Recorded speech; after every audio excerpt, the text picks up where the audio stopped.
start the... Okay, so good afternoon to all of you. My name is Kostas. I work in Hellenic Mediterranean University, and this is the first, I will say, the first seminar from Impact Project regarding the training of our teachers in modern pedagogies and technologies. Of course, we have already started every Wednesday.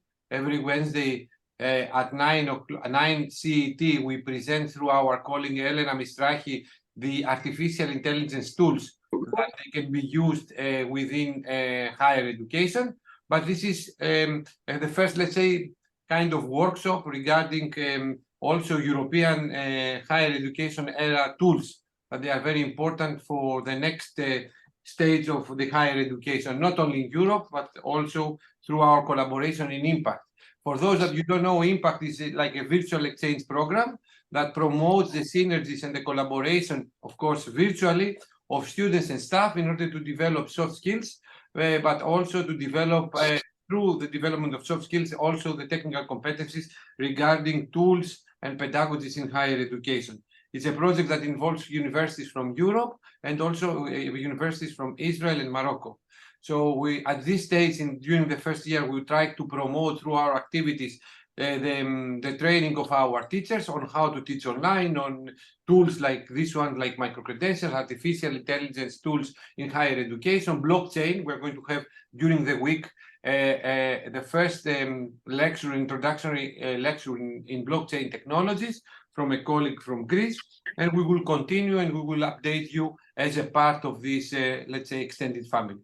But now I would like to present our today's speaker, and I would like first of all to thank Luigi and the University of Unenituno, which is the biggest online university in Italy, if I'm not mistaken, to Alexandra Antonaci, Dr. Alexandra Antonaci. I'm very happy to welcome, an Italian colleague to this initiative, but in Italian with Greek links, and you can name Antonaci, and this is a quiz for the Greek participants from where an Italian can come from in order to have links with Greece.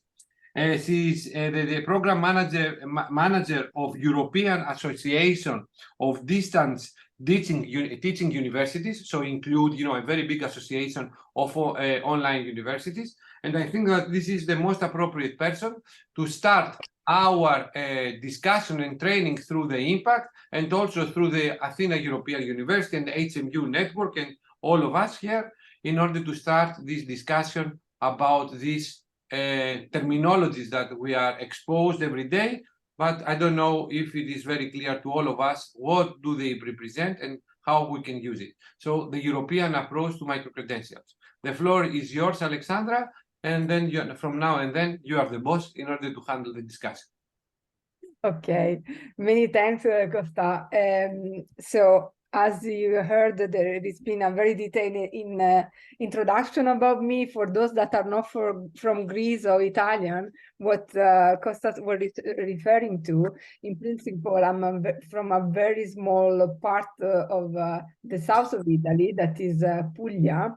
So if you imagine Italy like a boots, I'm from the hill, at the very bottom part.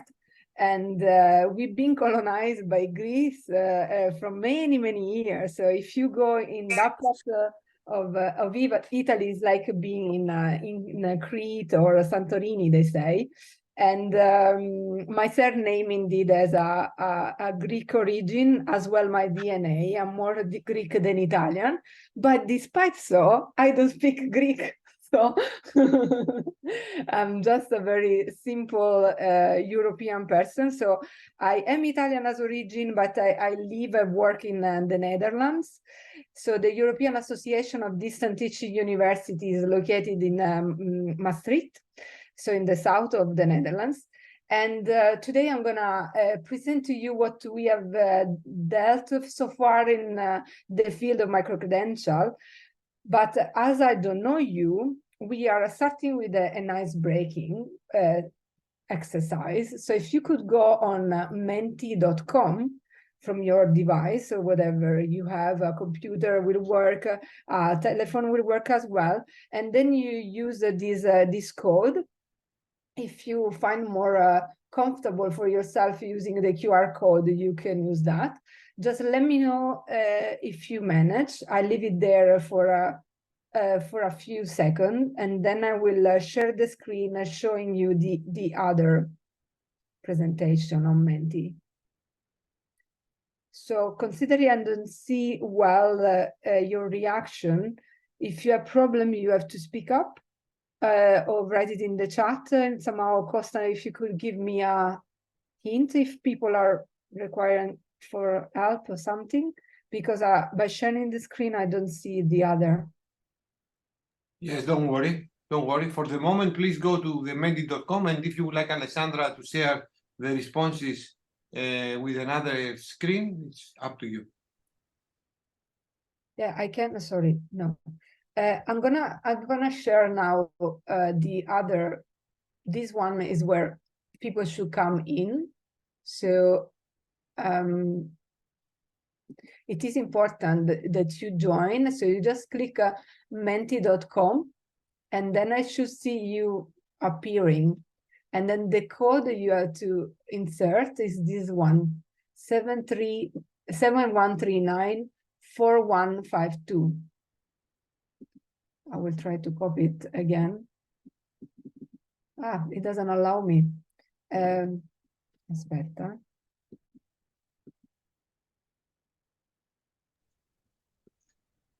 Excuse me, Alessandra, is it possible to remove, like we have some smiles in front of the QR? Okay. Yeah, I have no control about it.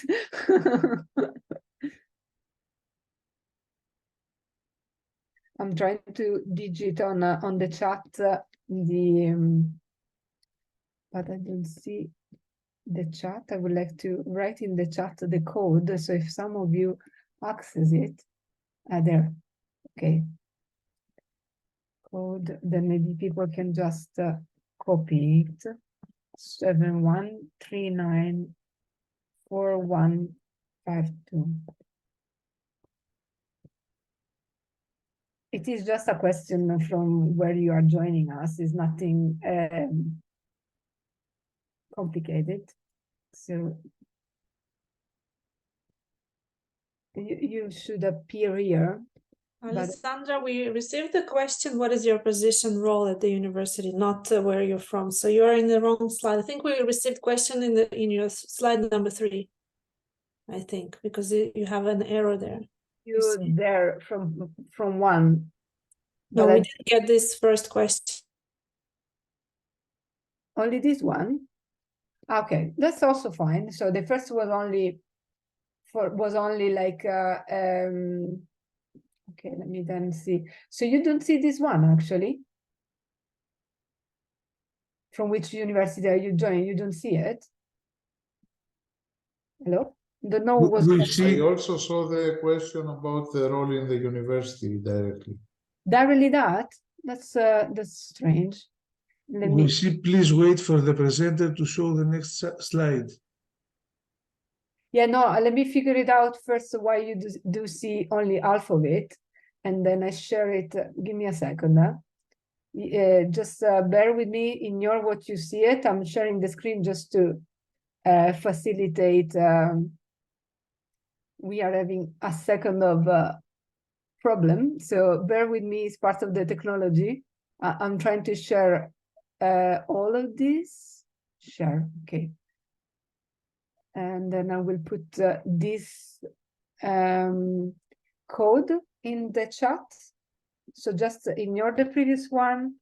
Go here, should work from the beginning. If you can click in the code in the chat, this is the one I just copied. And then I will see you there. I got up the role again. Sorry? I got up the role. Which is your role? It's the same question, number 3, we already answered it. Okay, then let's answer to that question here in Mentimeter. And then do you see the number 4 also? No, only number 3. Only number 3. Okay, we can do via, so if you can answer to the number 3, that will be already some input to me. And of course, you can put other information.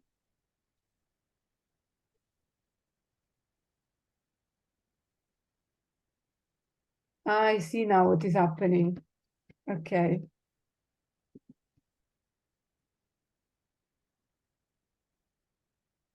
We can also do it directly towards it together. So let's do, I'll stop the sharing a second, because anyhow, I can take the information here. We use then the chat, and then I will read there. So if you start over, you could write in your chat from which institution are you coming, or country, what you like to say, because maybe you don't work in an institution, and that would be already helpful. Then we get an understanding of where you are joining. You can also speak if you feel more comfortable in speaking, and then will be nice for me to know. Okay, Hellenic Mediterranean University, welcome, Costas, that we knew. You were coming from there. And if the other could also answer, will help me understand the audience I have in front. Thank you, people, for reacting. Many thanks. From Ukraine, Bogdan, that I cannot read. Uninettuno, Luigi, thank you. Different universities from Ukraine. And then the other question, so let's give it some second to people. And then I have another question for you. Israel, Morocco. Tamkina Foundation is something vocational training related to Ellie.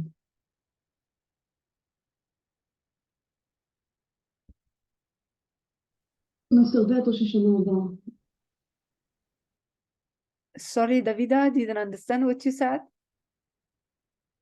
I think that she has just forgotten her mic on. Okay. Tallinn University, Estonia, welcome. I had the chance to be there sometime for the European Conference on Technology Enhanced Learning. So for once, I know how it looks like the place. Slovenia didn't have the chance to be ever. Greece, a different part. Where is the Hellenic Mediterranean Universities? Where is located? In Crete. Creta, like your surname, Creta. I have to come. The other, unfortunately, I didn't visit apart Uninettuno. I know where it's located, but the rest I'm really... So I know only Tallinn and Uninettuno. And the other, unfortunately, didn't visit at all. Here is the person that can answer you what is Tamkine Foundation, because he was away. Please, yes. Yes, Tamkine Foundation is a non-governmental organization working on improving education using ICT and artificial intelligence, operating out of Rabat. It's been there for 8 years. Welcome, everybody. Thanks. Thank you. So Sure. in principle, we are all in academia, in principle. So we all are aware of what a program is, ECTS is. So when we speak of Bologna tool, we know what we are talking about. The other question I have for you is how confident you are with the microcredential. So do you have an understanding of what they are? It's the first time this workshop you are hearing about it. You want to know what it is because you just hear this buzzword, but you don't really grasp it. So let me understand who I have in front of me, then I know how to set my talk. So hi, I am glad to meet you. My name is Davida, I'm from Gordon, and I'm working as a specialist of digital learning. I'm handling our Moodle. We just started our semester yesterday. I'm working non-stop, that's why I came late, because unfortunately a lot of people forgot a lot since Corona. The stress in Israel is very high, as you can imagine. Yes. So not simple days, but I'm glad to be here and to hear you talking about micro-credentials, because we are thinking about it too, and we have, I will tell about it maybe later in some of the meetings about what we did and what we are planning to do. And now I am here to listen to you. Okay, no pressure at all. So from the few answers I get in the chat, thank you, Davida. So I understand that the knowledge on microcredential you have is basic. So you want to hear in this training what they are. So, okay, that's clear. Then we go forward and we can better understand what microcredential are.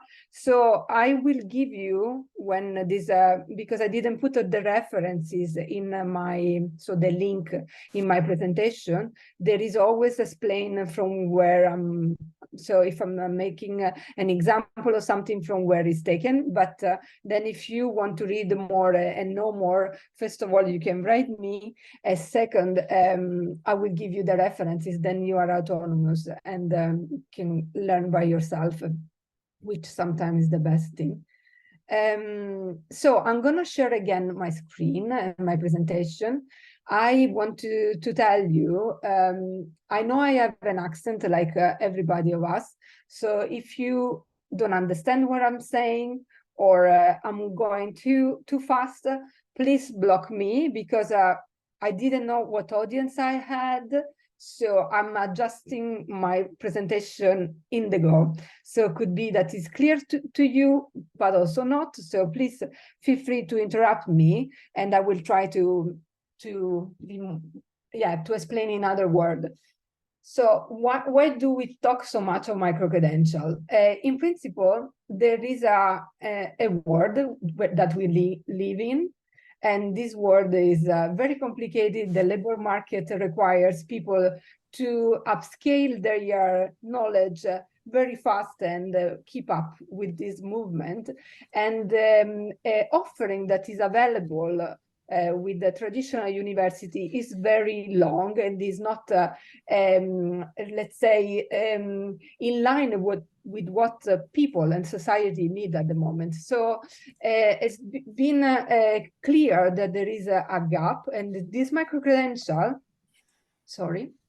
are something that, so this is the situation. There is a call for more flexible, accessible, and inclusive education and training system. And microcredential can be the answer. So can be what, according to the European Commission, not working, could be the answer to address this skill gap. Why do I have always this? Okay. So microcredentials are meant like a tailored small learning experience that has different characteristics, and we are gonna identify this characteristic. So all the info that you are reading now here are coming from the Council recommendation on a European approach to microcredential. That is an official document that actually define a microcredential, what microcredential should have. And this is some recommendation that each of the European member states could and has to consider to be compliant to the European recommendation. So if we want to define a microcredential is a small learning outcome. It has a very, so it's a record, this is a certification of a learning outcome that is acquired by a person, by a learner, in a small time. This information, this credential has to be specific. So it is not something very general. It is related to a specific need of the person or a specific need of the society, of the labor market. They are portable, so means that they are owned by the learners, and can also stand alone. So I don't need to learn something via microcredential that is connected with my degree. I can also learn something completely different. Say I have a degree coming from a humanistic field, so I am an adult educator, but I want to learn about artificial intelligence, and I take a microcredential in artificial intelligence. That's fine, that's standalone and is fine. The good thing of microcredential is that they should be recognized and could be stuck, so attached to a bigger program. So let's say I want to, at some point, take a degree in artificial intelligence. I can start with this small learning experience that I have, and then I do small, and at the end I take a degree. So they are stackable. They can be stuck to a bigger program or degree. But they have to be quality assured, and for the student to actually have owned the credential, the student needs to pass an exam. Okay, so it's not just, okay, I'm here, I'm participating to this course, and I immediately get a microcredential. You need to have, it needs to be assessed. Sorry again. So, so this is exactly the repetition of what I said before, that microcredential certify a small tailored learning experience, and they help addressing the skill gap in a fast-changing society. So they aim to be help to traditional university, to traditional offering. They don't aim to substitute them. So that's how we look at them. No, it doesn't go forward. Okay. They need to be flexible, and need to be accessible by different kind of learners. The characteristic that microcredential have with other qualification is that they need to be tailored really with various stakeholders. It's really important that there is this societal dialogue with the traditional university and the need of society. So that's something difficult to accomplish, but will be essential. Who can provide the microcredential? According to the European Council recommendation, actually not only higher educational institution, but various providers can give microcredential, also the vocational training, adult learning providing, employee, and non-formal provider. This creates a big situation. Particularly, we are seeing for higher education institution complicates things, and the modus in which microcredential can be provided are different. You have online, blended, virtual, or other way, like a asynchronous way, or like blended. So anything is possible in principle. What the European recommendations say, member states are recommended to embrace this approach, because this will enable individual to acquire relevant skill for their job. Will enhance the if they follow the same criteria just discussed, enhance the quality, the transparency, as accessibility of flexible learning offering, and they will foster inclusiveness and equal opportunities. But the situation is a bit different. It doesn't happen that fast, but according to the European approach to microcredential, by using microcredential, will be possible probably to be concrete and actually reach the target of the European pillar of societal rights action plan, that aim to have 60% of the adult learners in training every year. And at the moment, that is not happening. 60% of the adult population every year should be in training, and that is not happening at the moment, because indeed the offering are too big, are too long. People don't find the time. So this, I'm gonna skip it. I just stop a second to know if you have questions or comments, if all is clear. I have a question. Me too, yeah. Okay, ladies first. Okay, what I'm asking is to further explain the connection between the microcredential and the academic courses. because for the academic courses, at least in our institution, you have very specific demands what qualifies academic course. And when you talk about this training, some of it sounds like maybe less demanding in terms of academics requirement, which require research, papers, academic bibliography. And so if you can explain how we can match that together. Yeah, I will continue. I mean, we have plenty of slides more. So, but Okay, good.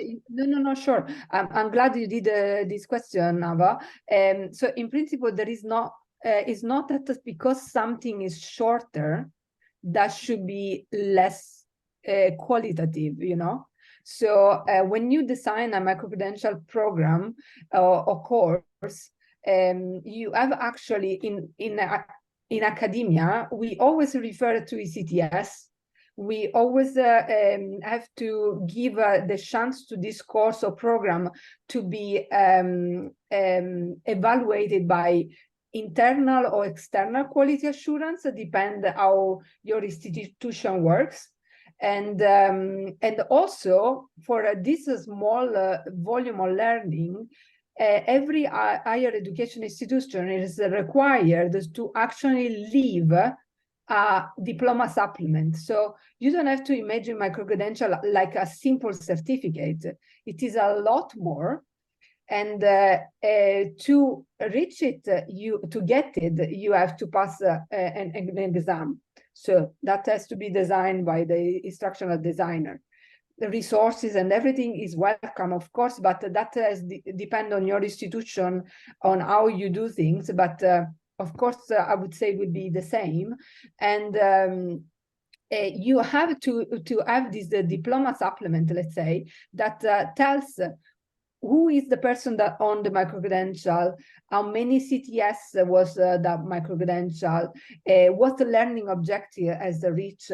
Sometimes some people also put the score that that person has achieved, because you have to talk a language that is understandable by different institutions, because the person that acquired the microcredential from your institution, that now I don't remember the name, sorry, Nava, then go to mine, or to one of the member of the ADTU, and they are like, okay, yes, Alexandra got this microcredential, but the learning objective are 1, 2, 3, is this EQF level, ECTS. So I have actually a program, degree on this topic. I can offer Alexandra to take more microcredential or attach that microcredential, you know, to that. So I don't know if I answer your question, Nava. Okay.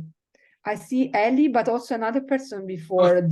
The ordering is Nikos Panoudakis first and then Ellie. Nikos, Yeah. yours. I'm gonna stop the sharing, then I see you guys. Sorry, huh? Okay. Nikos, Just a small question. So this means that microcredential could be a university course. We're talking about that level where the students have exams and they are assigned the CTS. Yeah. I mean, according to the European microcredential recommendations, so the European Commission don't oblige you to use ECTS actually. But that is the common language that is used by institution. Otherwise, how you can recognize things if you don't talk the common language, right? But you are not obliged to make a microcredential that long. That's not required. It depends. No, but the question is, our courses, they are all considered as microcredentials now. They can all be microcredentials. The courses that the student has passed while studying. It depends how long they are. I don't know in your institution a course how big can be, because a course that is like 60 CTS is too long for a microcredential. No, usually they are from 1 to 7 CTS, the courses. They should be okay then. Yes. but you know, here, Alexandra, sorry that I'm intervening. You know, Yeah. ECTS are linked, you know, if you check it only to working load, to time.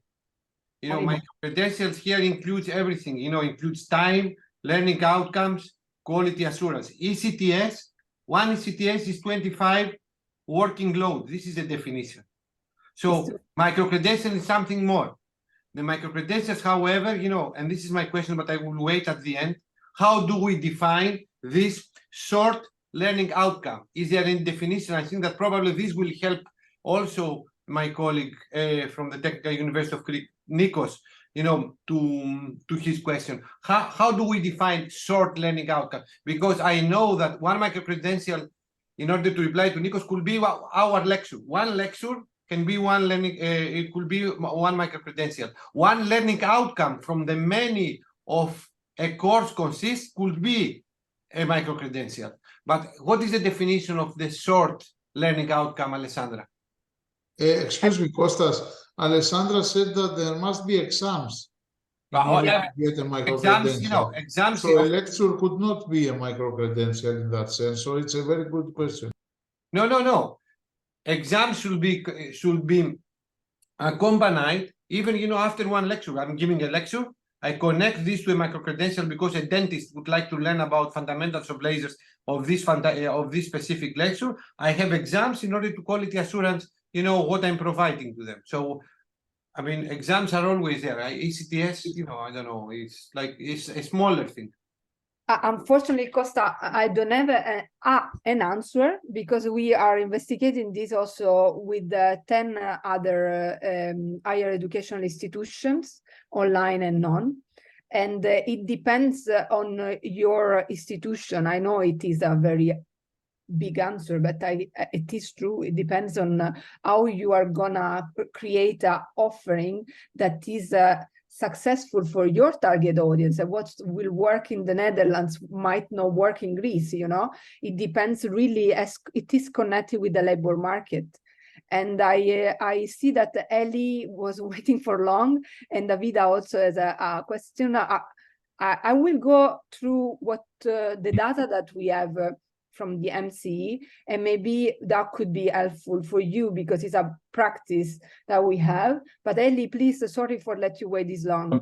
I think some of the question, first of all, it's very interesting. It's very interesting the way that you are explain how microcredential is working.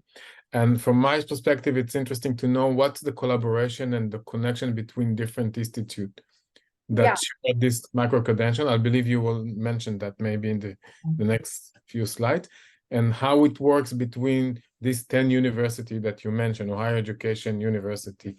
And another question, you mentioned the scope or the size of the microcredential. What I'm trying to understand is if it can be a group of courses that can be a microcredential, or it's a different part of the courses that you can build and create a kind of new learning process.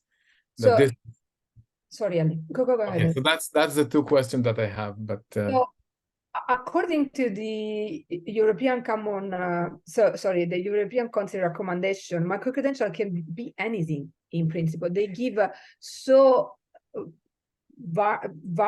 variegate info so large. They say to allow each institution to create their own. No, you see in this slide that I passed very quickly, but I'm gonna go there back. Let me share again the screen. Sorry, not this button. Making a mess with the different. Sorry, I was making a mess with the different tab. I'm back. Give me a second there.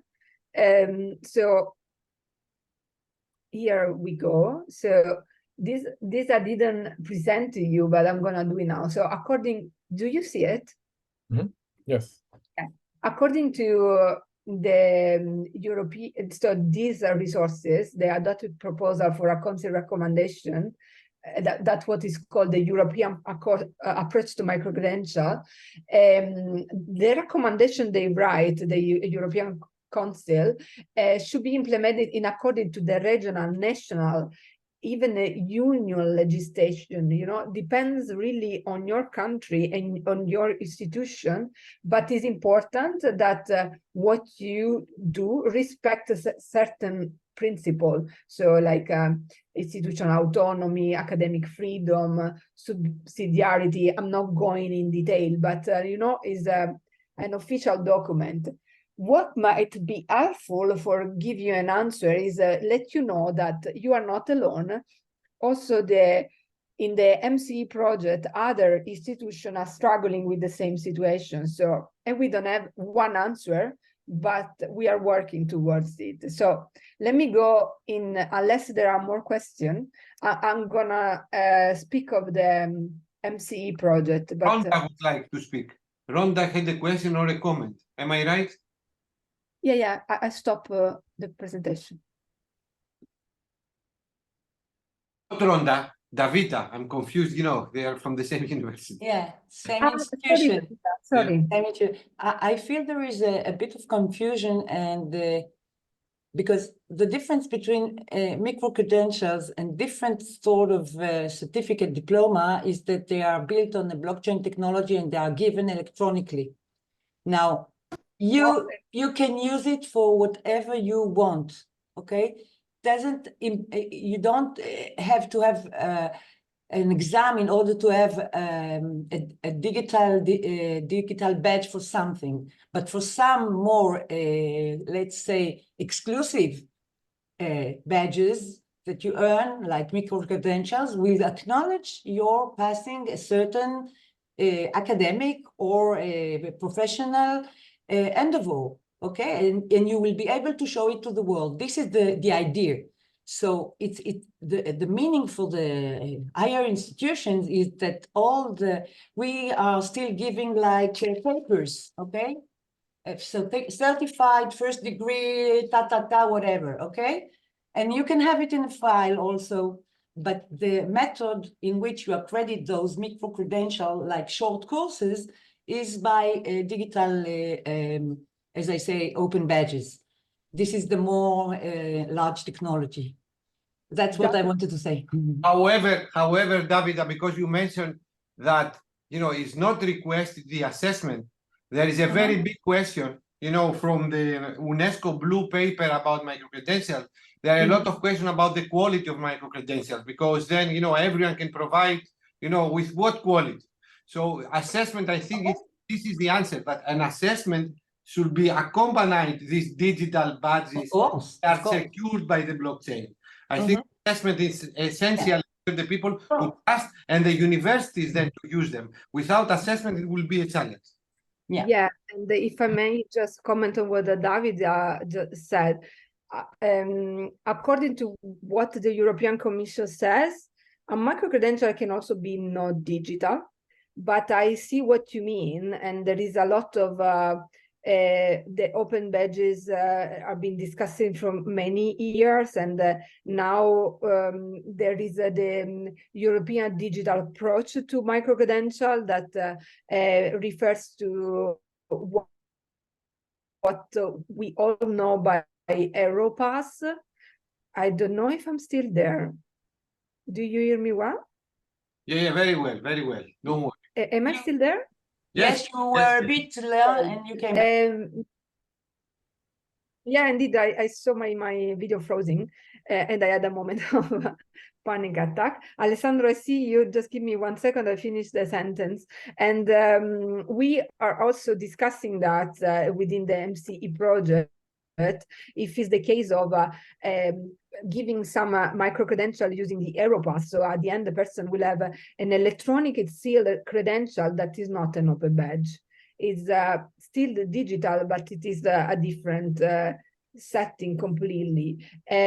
Still refers to blockchain, but it's not only that the way you can give micro-credential. Alessandro, please.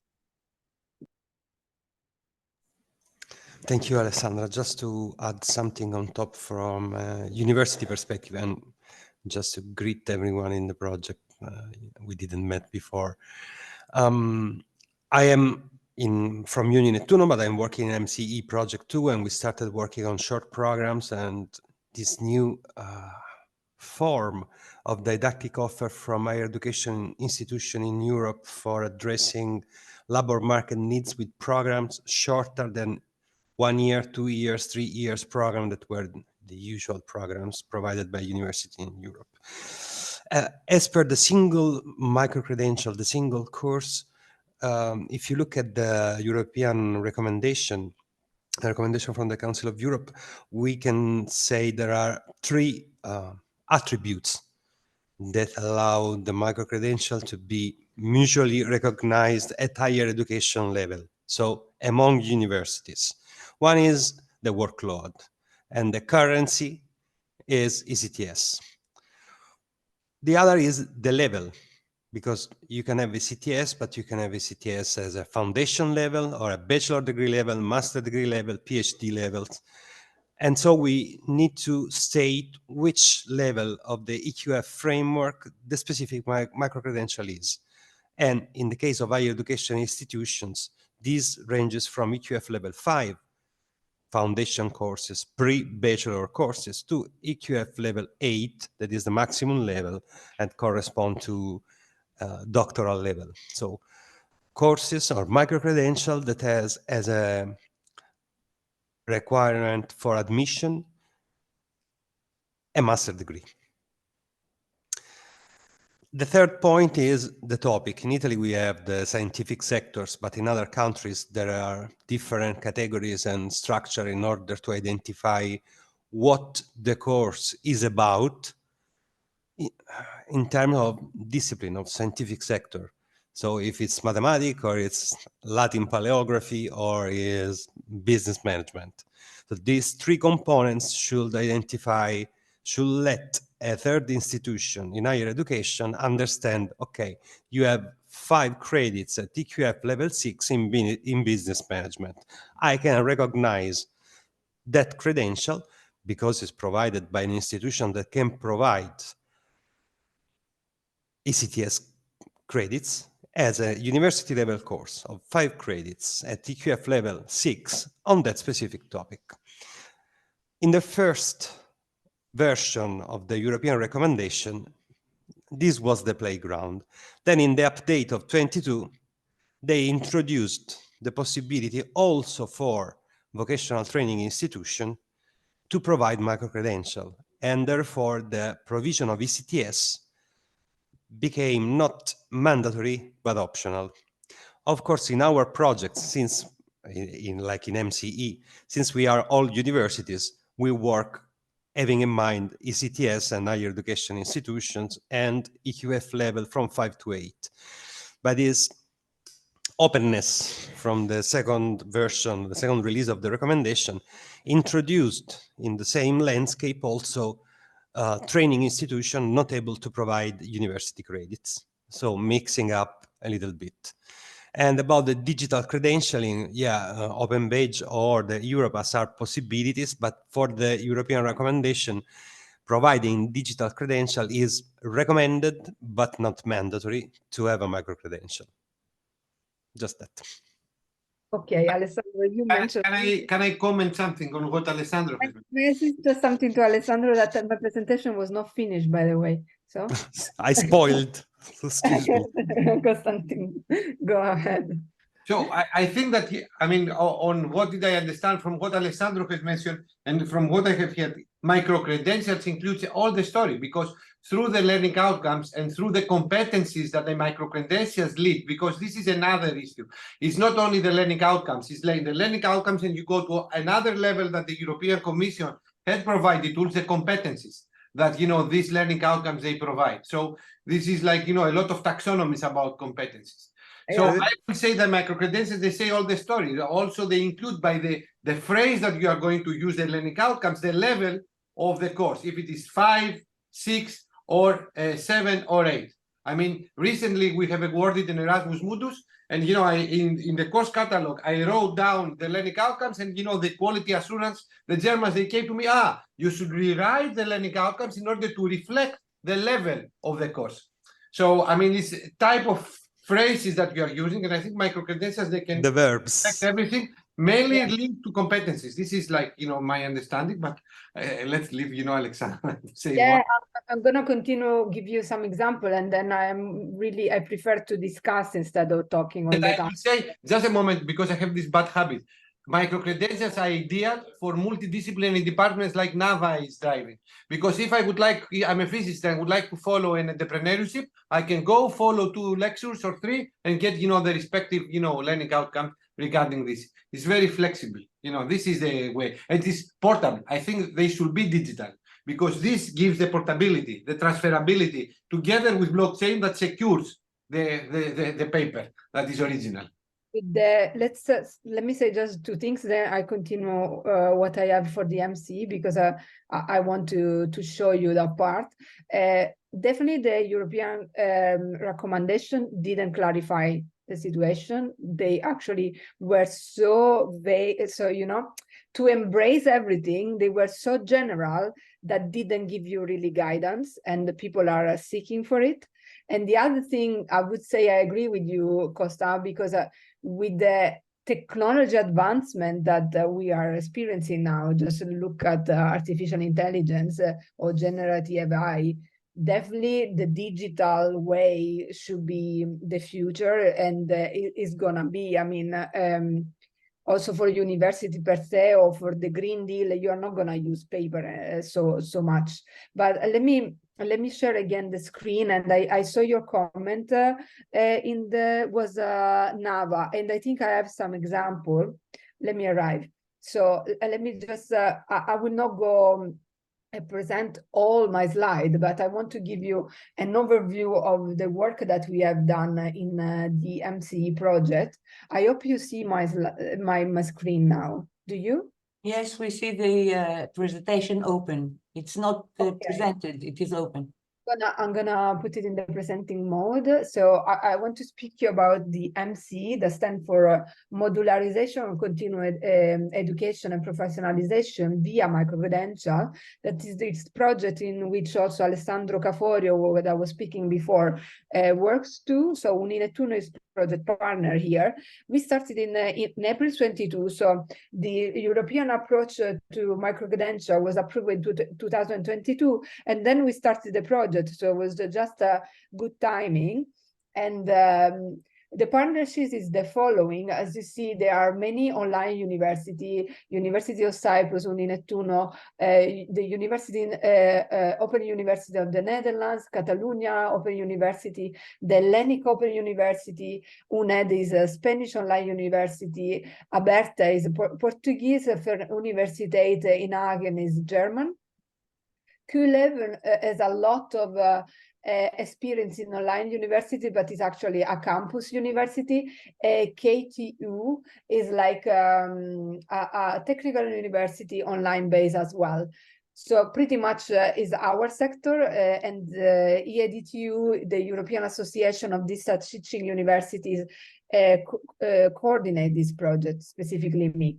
So what are the objectives we are trying to drive? So we wanted to put the learners at the center. So we investigated what are the needs and perspective in terms of format that our learner wants.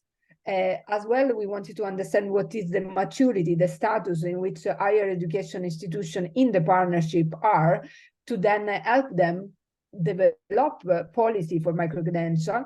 When we wrote the project, we didn't know that the European Commission would have asked by this year to actually come with a draft proposal for a microcredential policy. And then we will also have a different format of microcredential that would be pilot. And some of you was asking about example of collaboration.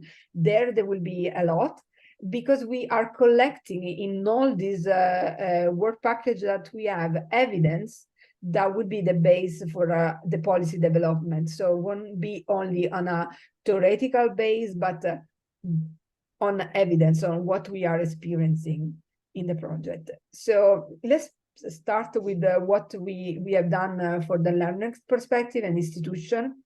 At the learner perspective, we have conducted 2 studies. One was a literature review. I will tell you the detail in a second.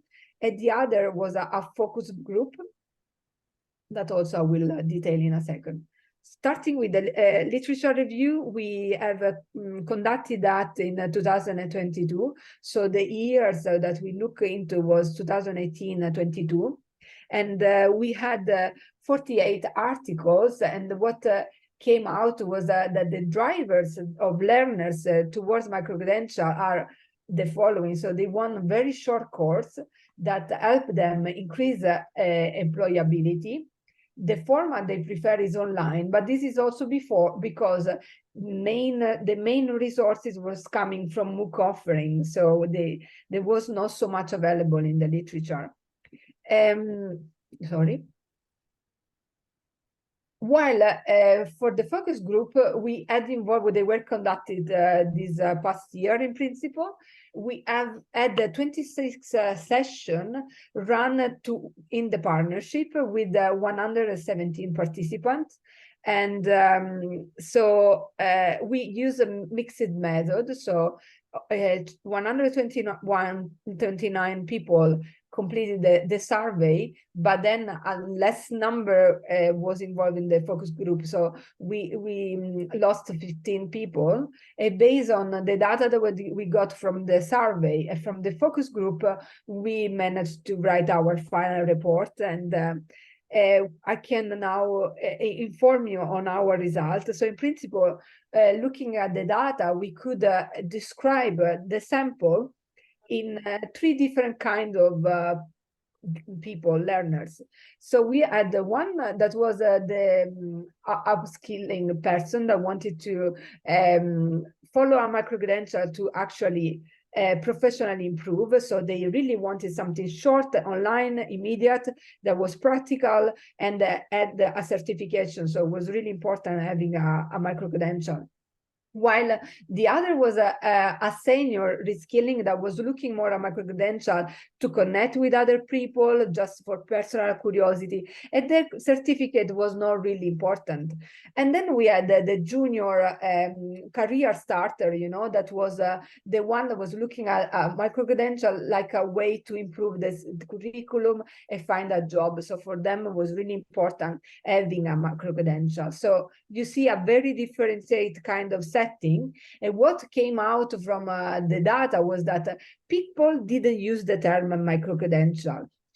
So this is also true because in online setting, in online university, each student that subscribes, for instance, to the Italian Uninettuno or to another online university has the right to study in the national language. So for instance, in Italian, the term microcredential, or in German, microcredential is not well translated microcredential. So when they were hearing that, was not known. So that was the first strange thing that we figured out.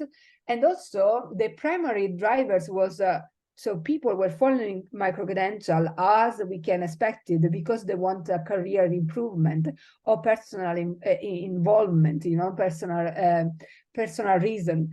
There was a strong demand for practical knowledge, not like a traditional university that is very sometimes, unless you study for a technical university, sometimes it's very, very theoretical.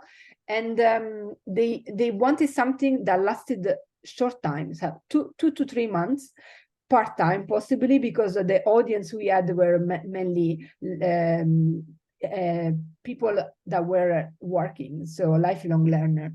And the highest, they really value the modularization of microcredential and the need of official credentialing, because then they can spend that credential somewhere else maybe.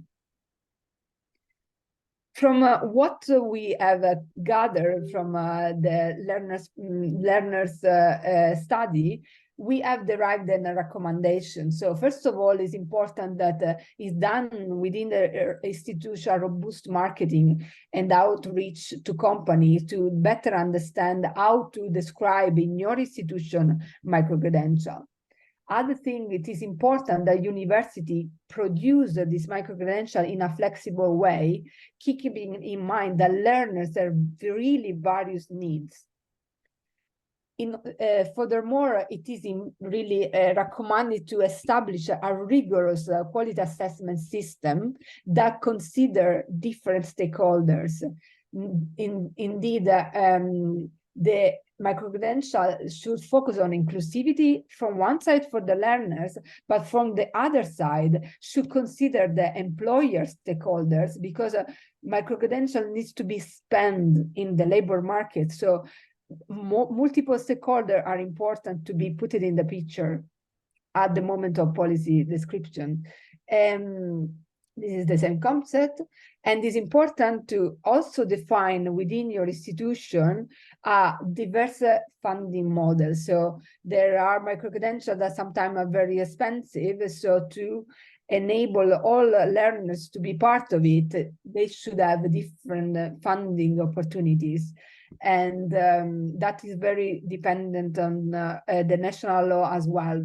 This is of course, goes by itself, that is, the focus is on the learners. They are the owner of the microcredential, so they should be involved in the policy development.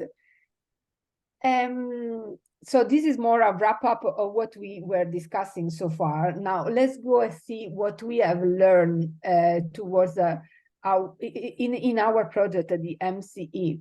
So as I told you, the situation with ECTS that are more or less in the picture have completely distracted also our higher education institution. So, but is for higher education institution important to refer to these Bologna tools to have a recognition. You speak the same language, we understand each other, so we can recognize each other microcredential, or plan microcredential together.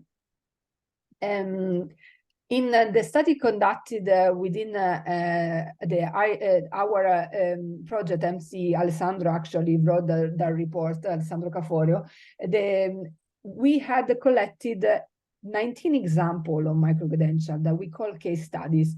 And these are really, really different. So for instance, looking only at the recognition, at the quality assurance, 13 added that internally disciplined. 4 of these 19 added assured via external quality. A 7th had joint recognition. So really, also there, you can see a various choices. So it's important to align on the quality assurance as well. The European Commission was recommending the use of ECTS and EQF. Now that is out of the picture, as also Alessandro was saying. But if you look at the case study that we have collected within the MCE, so what people have so far in-house, you have EQF level different, range from 6 to 7. The duration, you go from 4 weeks to 26 weeks. So 1 month to 1 semester, as you see, is really different. As well as the ECTS, they go from 1 to 30. So it is important, we will do that. We will develop or try to come to an harmonized approach to microcredential is one of our deliverables. This we have said it. So as well in the design of microcredentials, some people has asked, give me an example. So you can take something that you have it in-house and modified, or starting from scratch. In what we have collected, the 19 example I was saying, some were part of existing program, other were independent standalone. 5 of them were stackable to other courses, and 11 were designed for being recognized in a formal degree program. So only few microcredentials were designed in collaboration, but this will change with the pilots, hopefully. So we will have the chance, and they started just now, to experiment more and maybe involve also external stakeholder. Assessment is key to ensure quality of learning, and specifically learning opportunities achieved. And this is even more important if the learning opportunity, and this is what also Constance was saying, are linked to with the skills or competencies, call it like you like. Furthermore, we speak a language as academia, industry another one. So it is really important to work together with this stakeholder to find a common ground. So also at the institutional level, the micro-credential term was something to be known.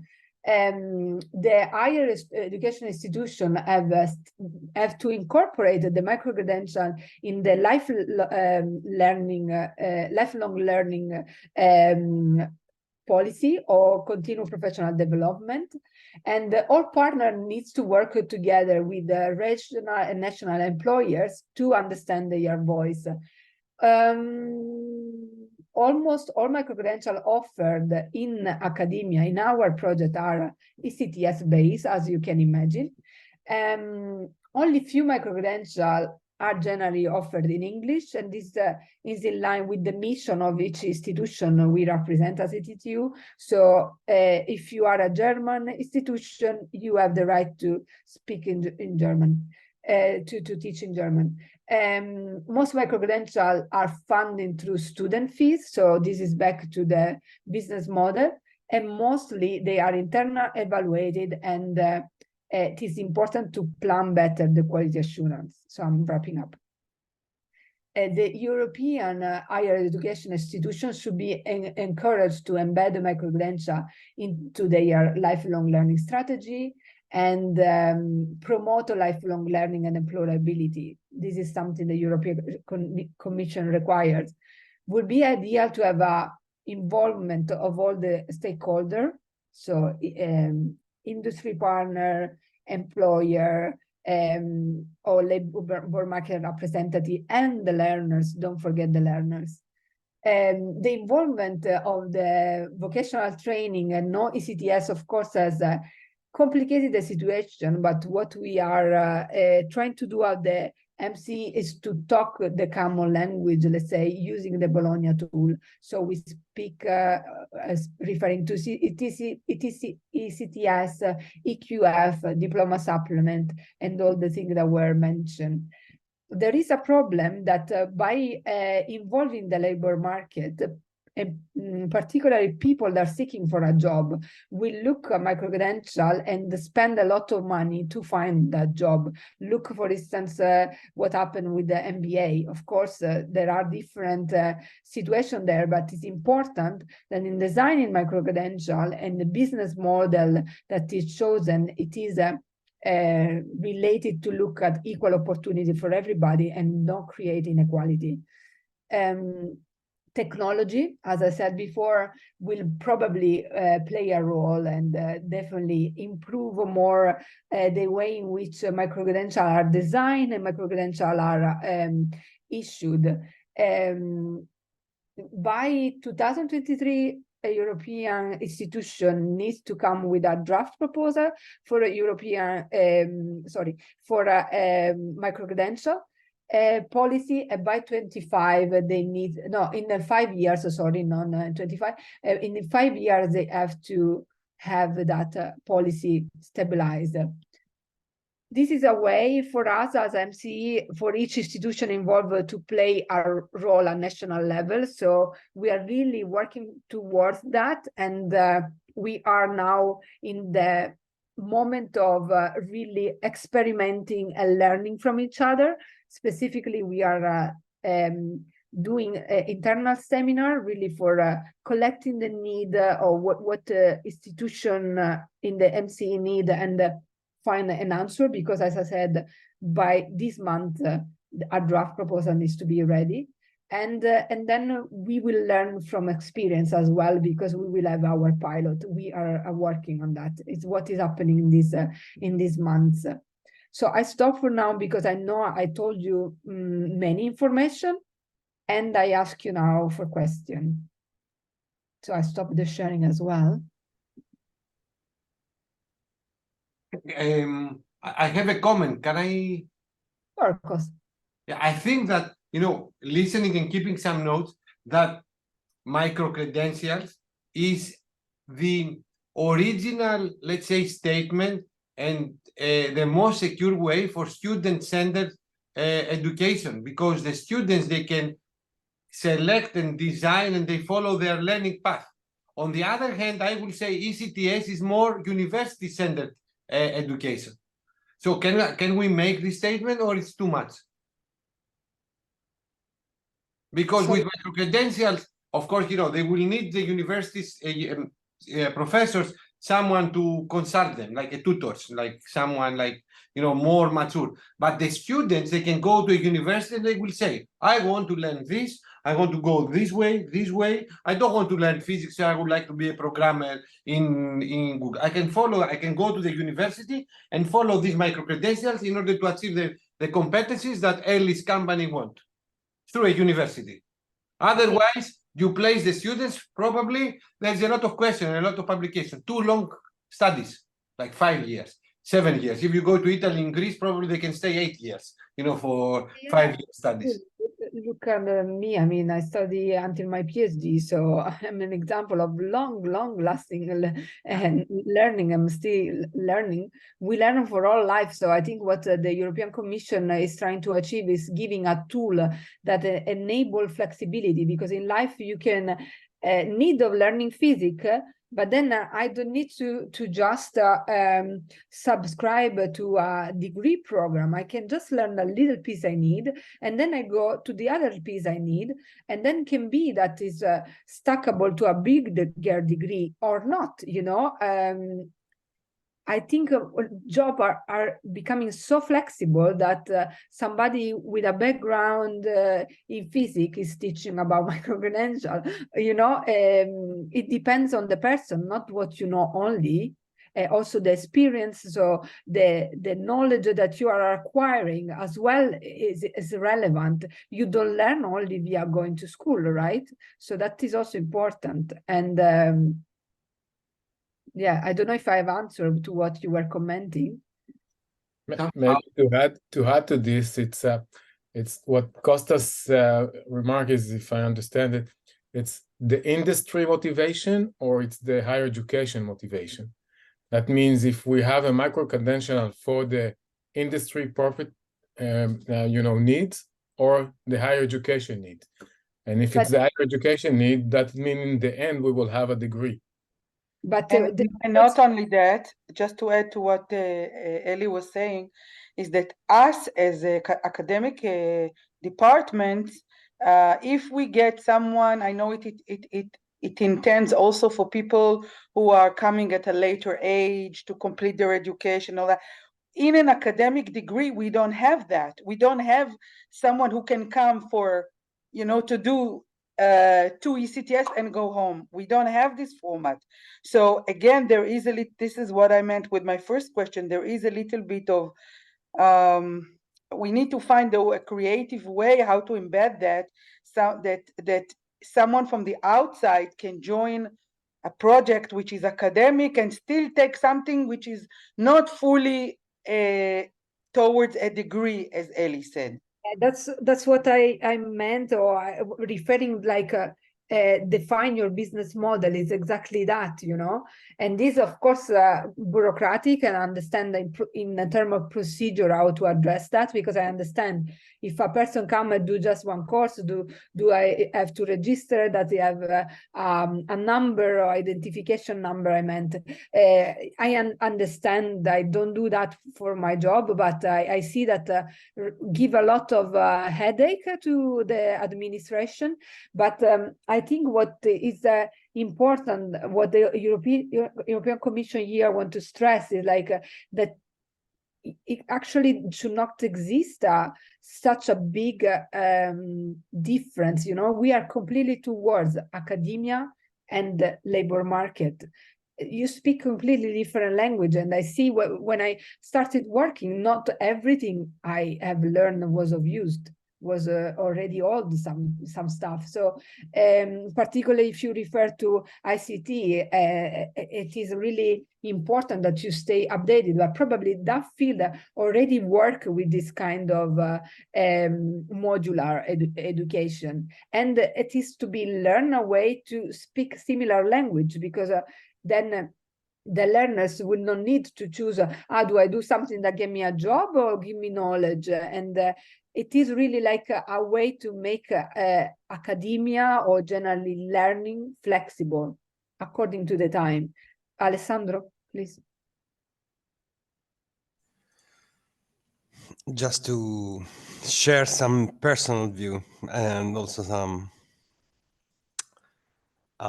consideration.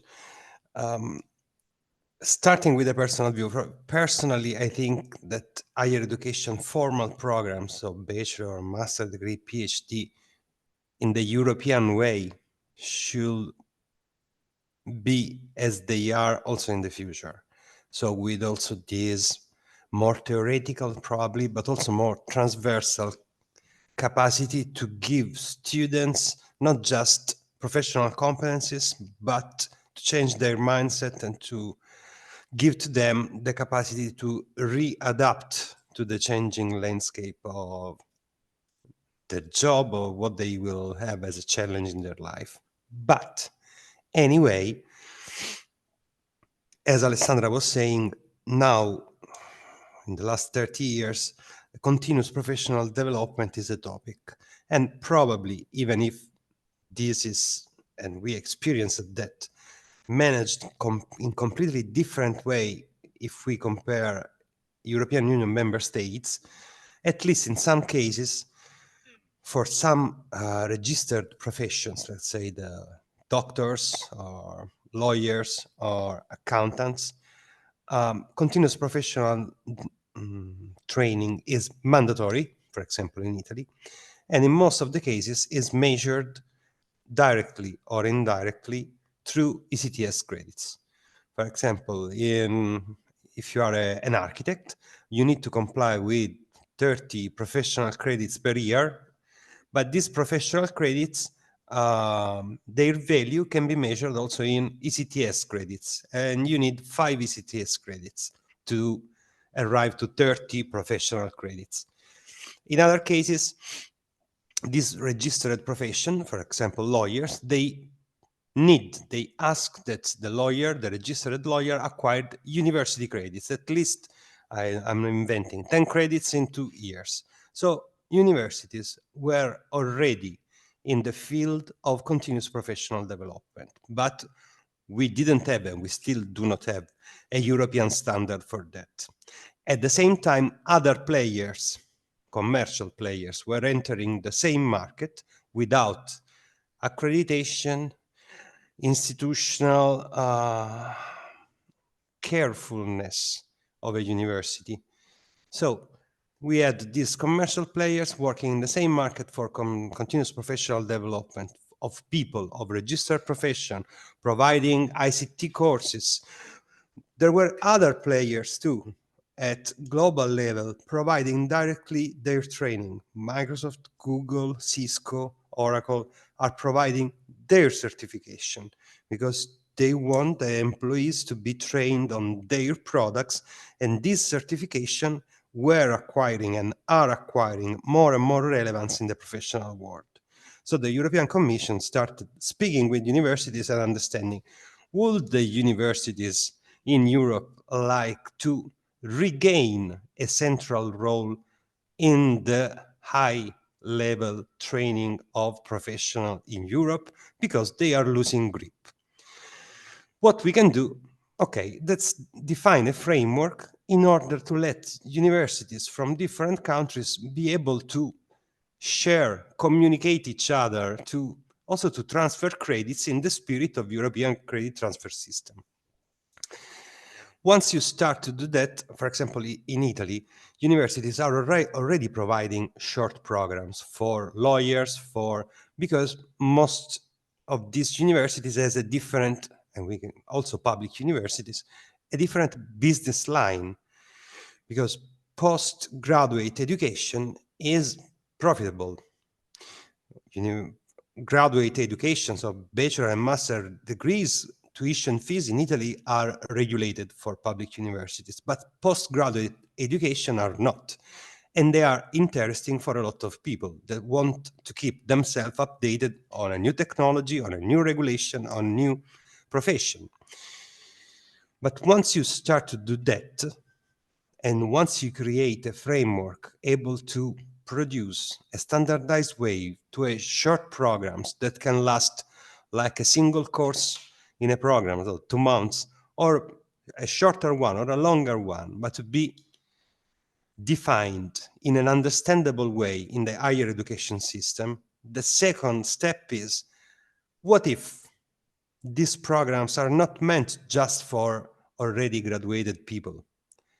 What if this program start becoming the entry point for newcomers, for young students, or people who didn't get a degree and want to start, but they do not want to start with in front of them a 3 years program, but they want just to pick the first course in programming language, and then a second one in databases, and then a third one in operating system.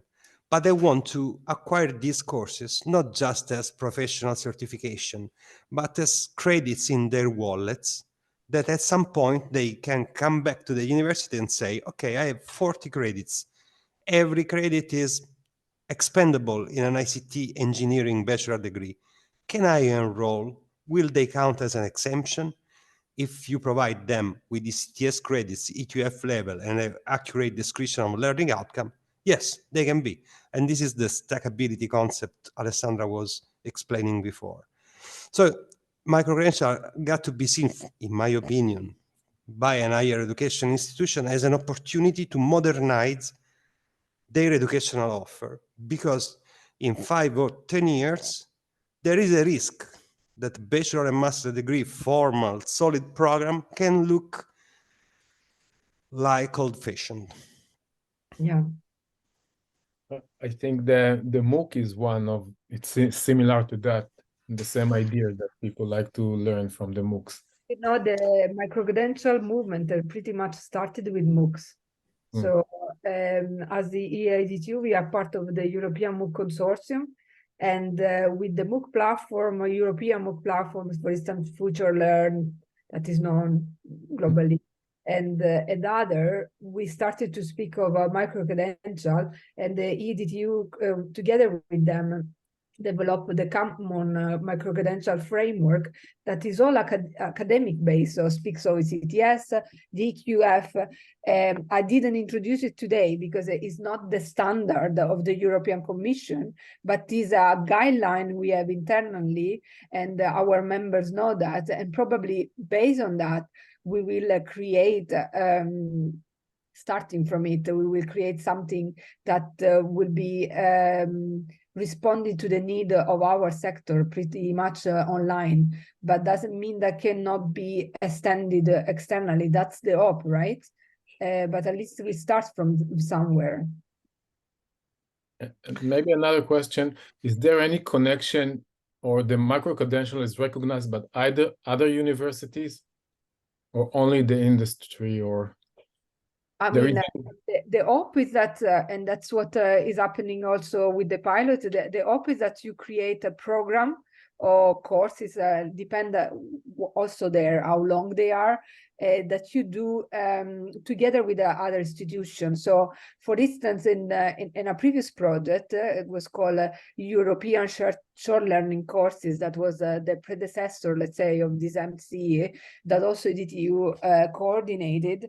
There was several examples of join short learning program, and there the student could also experience virtual mobility. So passing from this platform to the other, to the other. At that moment, there was nothing about microcredential from the European Commission, or really few things, and all these e-sealing, electronic sealing, digital credentialing were not there. So we faced a lot of problem also on who should be mentioned on the certificate.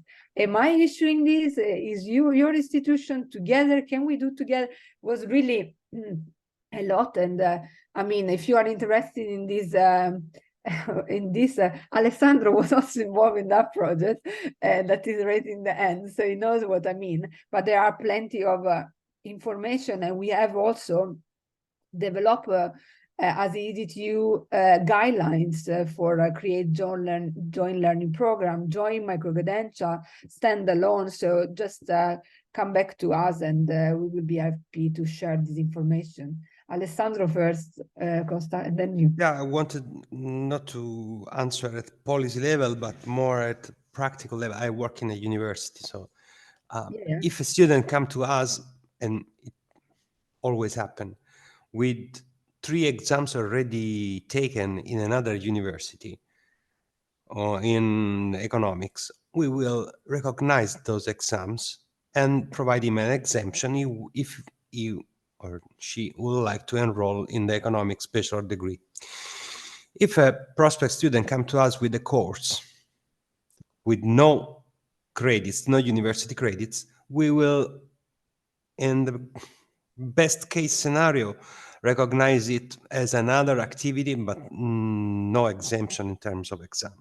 But if a student come to us asking for information for enrollment with a course provided by the university, with the description of number of ECTS credits, the EQF level, and the topics and learning outcomes, we are recognizing them as exemption because he is coming to us with university credits provided by another accredited university. So this is the key for us for microcredential. The metaphor of the wallet I just dropped in the previous intervention was about this.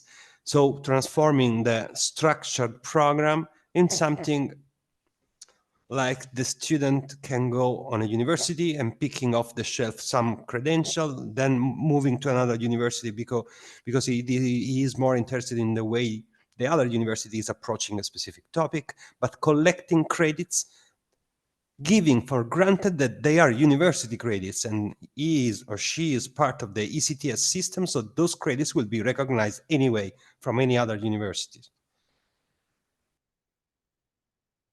And this was not happening with MOOC, that were not providing university credits, except some specific case. And the MOOC scale was very, very, very, very short. So if we want to measure a MOOC in credits, they could be 0.2 or 0.5 credits, while a short program, a microcredential, usually start from 1, and most of them, in our experience, are 7, 10, 15 university credits. So I'm stopping here. Then Costa? Yeah, however, on top of what Alexandro has mentioned, from myself that I'm working also in the university, I mean, if, you know, any learning achievement contains all the information that Alessandro has mentioned, learning outcome, competencies, and from learning outcomes, you can understand the EQF level and etc. This can be transferred to diploma supplement, and anything transferred to diploma supplement is something that's very much appreciated between the universities and more particularly to the market. Even though if I don't use microcredentials, and you know, a student of mine will come to a university abroad that follows and pick up a course that my university does not offer, you know, this will go to diploma supplement and this will be a certificate for the whole of life. So I cannot see any obstacles. You know, as Alessandro has mentioned, this is a great opportunity even for small universities to become big ones. Exploit this flexibility, and it's not quantity, it's not size, it's flexibility in life. How fast you can, you know, use, you know, the opportunity. And I will say, you know, these microcredentials, if they contain all this information, and of course they are accompanied by an assessment, this could revolutionize, you know, a small university can offer to their students opportunities that Harvard offers, because they can direct them to go and find out, you know, very good information, very good learning from high quality providers. And some of them, they're companies. Why? I mean, I don't know. I mean, LinkedIn Edu, you know, it's like for the enterprise benefit to provide something with high quality. Anything with low quality will cease. In 2 years, in 3 years, will cease. So everyone that provides this specialized upskilling, let's say, someone mentioned, you know, knowledge, or, you know, a knowledge that the students, they cannot follow in the home universities, will be something that makes the university and the institution, you know, very, you know, very modern and, you know, very ahead of the others. So if you provide this information, can go even to diploma supplement. This is a very big benefit that you provide to your students. Yeah, indeed, absolutely. But that's all the process should be for the student, but of course implies a lot of adjustment and definition within the institution. So I know you said what is your role in your institution, and I cannot recall after an hour and a half we are talking. So I am asking you if in the next future you have the chance to come across what you are doing in your institution in relation to microcredential, we were really, really keen to gather this information. So I'm sharing with you a link in the chat. So I know, I don't recall that many of you were into policy. If you are, of course, click and give it some time and fill it in, please. Otherwise, if in the future... Access, you should provide us an access. You know, this Google Forms is locked. It's locked? Mamma mia, today all is wrong. At least in my case. Wait, probably too many things done in... that's why. At the same time, Costa, aspetta. So,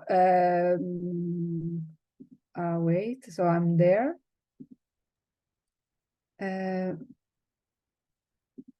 This is via email. It doesn't even load at my computer.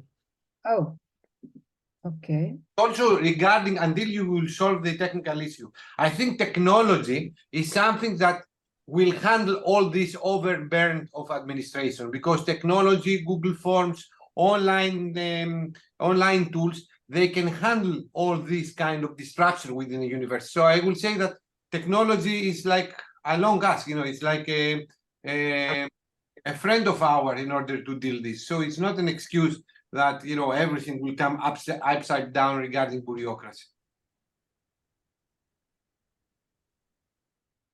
I'm just looking in the file and figuring out why it doesn't allow you to access to it. But can you require the access?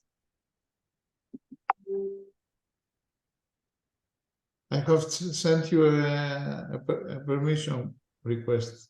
Yeah, can you do that? At least that is something. And now I don't see the chat anymore. I couldn't feel it either. Maybe it is an organizational mail, so you have to go to the setting and enable everyone to answer, because I see Alessandro said it's okay. And Okay. maybe you're No, Dan was meaning I requested the access. you're okay. I thought you are working in the same institution, so you might. No.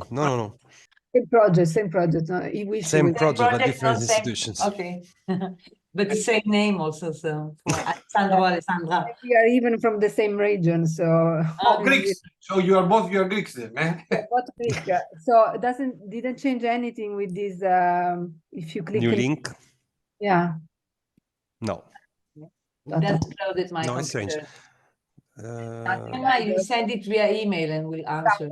So I would say I'm gonna share with you via screen as well. I copy in the chat my email, and look, this is the last slide I have, so you can see my detail. But I'm gonna copy and put it in the chat also. So my email address, the MC project, and the target. This is my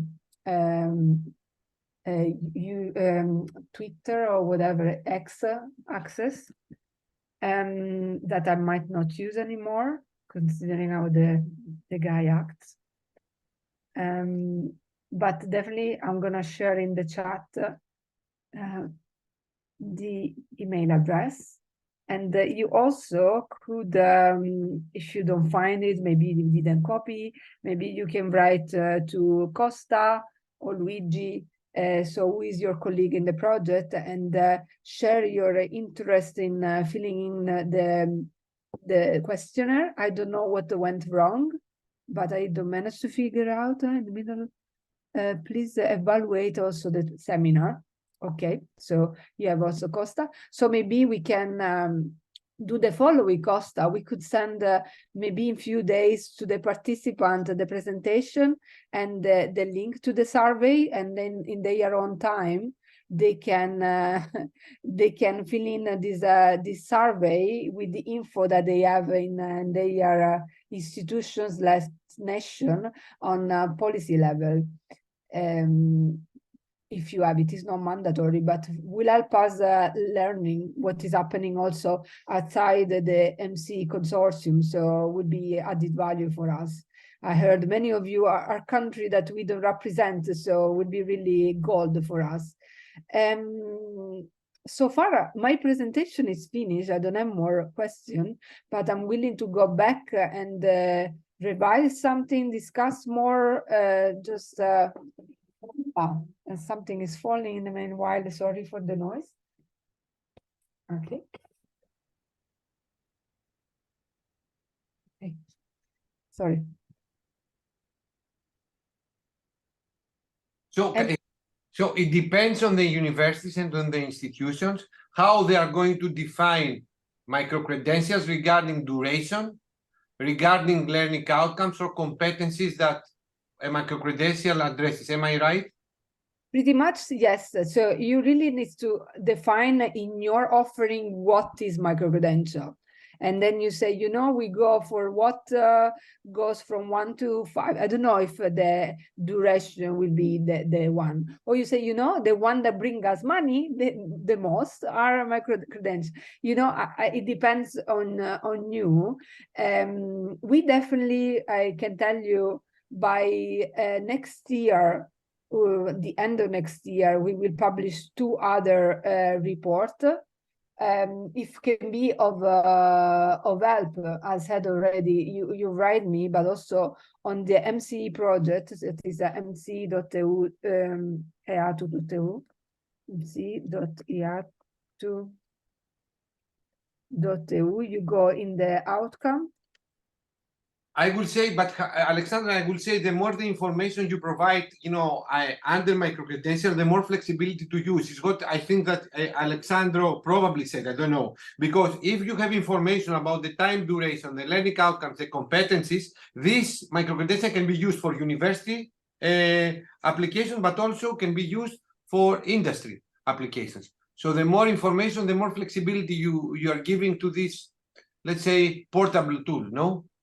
Absolutely. I would say the key word are involving all the stakeholders in the picture and try to speak a common language and try to really come up with something that is ad hoc for your institution. We at the MCE project have thought of delivering some sort of seminar. We call it empowering seminar, where in principle people at the institutional level are collecting at the moment the need analysis. And there are people that want to know, for instance, about this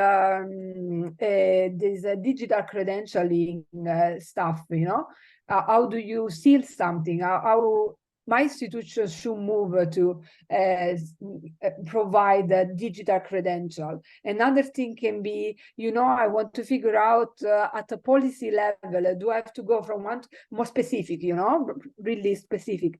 And then we exchange this information and we will have also that report available. So the MC project at the moment is really the one that is doing the most at policy level, definitely, and institutional as well. So it's gonna finish next year, and we will share, of course, also with you the information. Actually, if some of you want to be involved in our newsletter, please let me know, because I don't possess your email address. All of us were going to be involved in your newsletter. Send us the newsletter and we will register.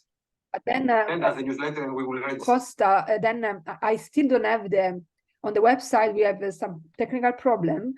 I still don't have the subscribe, so I have to go old method. If you could just internally ask consents and then give me the email addresses, I will add them in our system, because I can also write to you in the next days about it. But it should be via you. And Ellie, I learned your name by the now. Good. Short question. The policy is in the national level or it's in the institutional level? That means the Ministry of Education should, make the policy about it, or it's you think it's the university level, it's enough? We have discussed also that because as EDTU, we also speak about it with our rectors in their setting. And would be lovely if the ministry will put their hands in the door, we say in Italian, but they are waiting from the institution, I think. So unfortunately, by this year, each institution has to come up with a solution. And in the Netherlands, for instance, are really advanced and they are really going very fast, but it's because there are the money. So very much depends also on that, I see. And really, there is another index, the university independence. So, I mean, if the ministry will decide for everything, then the university independence, the academic independence gets lower. Of course, you need the political backup, but it's like it's a tool for the university to get involved, faster, the smaller to become bigger. Yeah, in some countries, the Ministry of Education it's kind of blocking that because of regulation and everything. But I think it's at the moment it's very open. The Ministry of Education give micro-credentials for like training development, integer training, not for academics, but integer training can get like micro-credentials by learning online. That we have a Hebrew site that is a kind of cooperation between the Ministry of Education and the Ministry of Digital, Equity. Social equity. Because of the different, I think there is a different the teacher training. It's one kind of Ministry of Education, and the other one is Malag. Yeah, different. So, No, but it is going on the same direction. They're talking on the same thing. I think so. It is already applied in vocational with the Ministry of Work and in the educational system for the training of teachers, not in the academic level learning yet. But I think it will go there. I mean, it have all the chances to go there. Yeah, I think so. I'm gonna search also. Look, I can share with you also other file. I'm in the database, so this is something we created.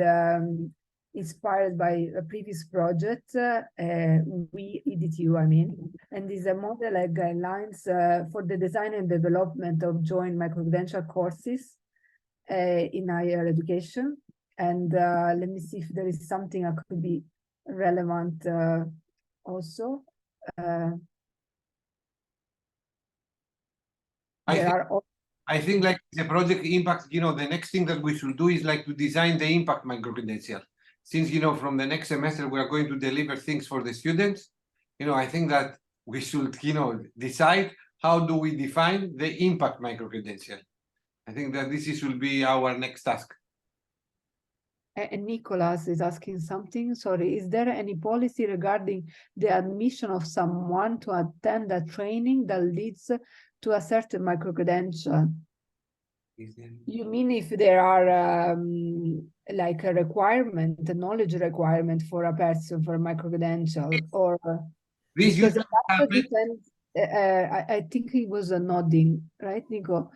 So I think it depends on the microcredential at the level that a microcredential has, right? So if pre-knowledge is required, that definitely has to be mentioned, and it happens. But if it's something more the start on a basic level, then not, or has to specify if there is a need for previous knowledge. And Alessandro was raising the hand. Okay, so he has to go. Ciao, Nico. Yes, just on that point, if you look at the European recommendation, I'm sharing I don't know if you already did, Alessandra. You shared the link. Share the link, but I was gonna. But you have it already? Yeah. This, the 2022 one, and if you scroll in page 27, you will find a sort of table with the minimum elements and the optional but still relevant elements that any micro-credential should have. And the mandatory elements, the first one is the identification of the learner. That implies that you define the target for the course for this micro-credential. So implying that you should also list any requirement. But in the optional elements, the first one is prerequisites needed to enroll in the learning activity. Alessandro, can you And not share the screen? You want me for? I don't know if I can. No, probably Otherwise, no. tell me again the No, number. no, probably Page? yes. No, I cannot. What page? 27. I missed the page. Okay, good. Let me see. Okay, I can show in a second. And then So I people would will suggest also for impact project, as I'm doing in other projects that mentioned micro-credential, Erasmus project producing short courses on several topics that instead of inventing a new way of describing them, to use this table. Because it's there, Yeah. it's a recommendation, it's clear. And It's so this one, I don't know if it's big enough. I can make it bigger. if you The zoom link a you have little there bit, is 27. great. You see, the first one is identification of the learner, but the first of the optional is prerequisites needed to enroll in the learning activity. Yeah.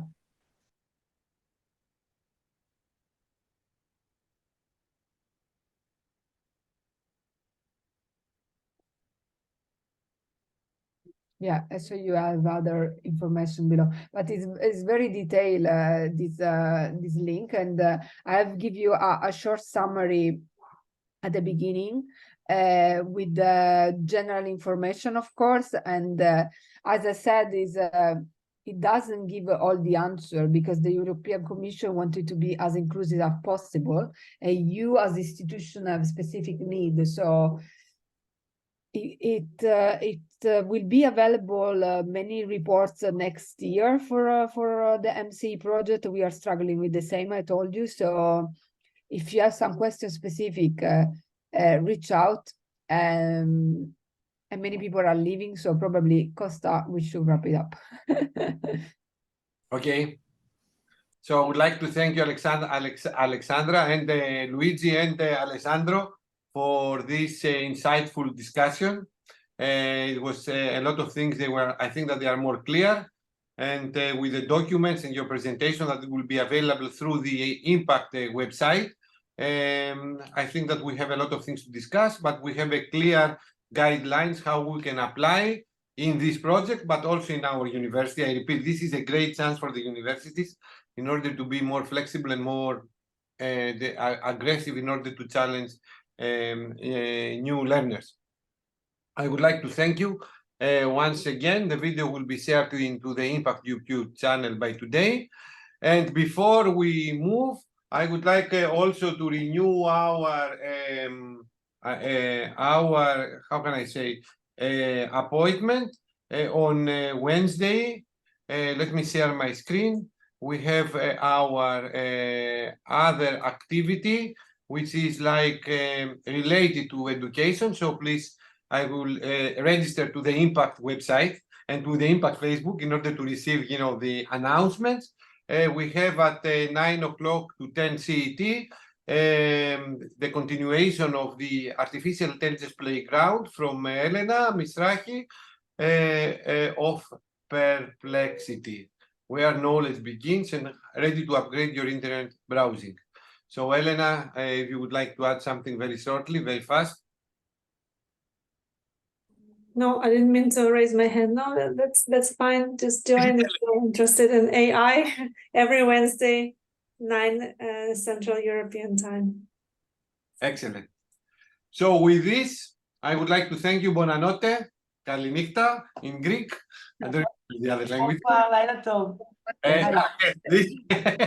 And Samia, I will reply. You know, I'm handling my mail as fast as I can. Maybe, Costas, you can share the link to the evaluation, quality assurance. I've already shared it. I've already shared it. Okay, thank you. And Please, you know, Costas, also look at what I sent you. yeah, no, there's a lot of, you know. Trying. Thank you very much. Bye. You speak too much. Bye. Bye. Good night. Bye. John, ciao. Bye. Goodbye. Ciao. Bye Ciao. bye. Ciao Alessandra, grazie.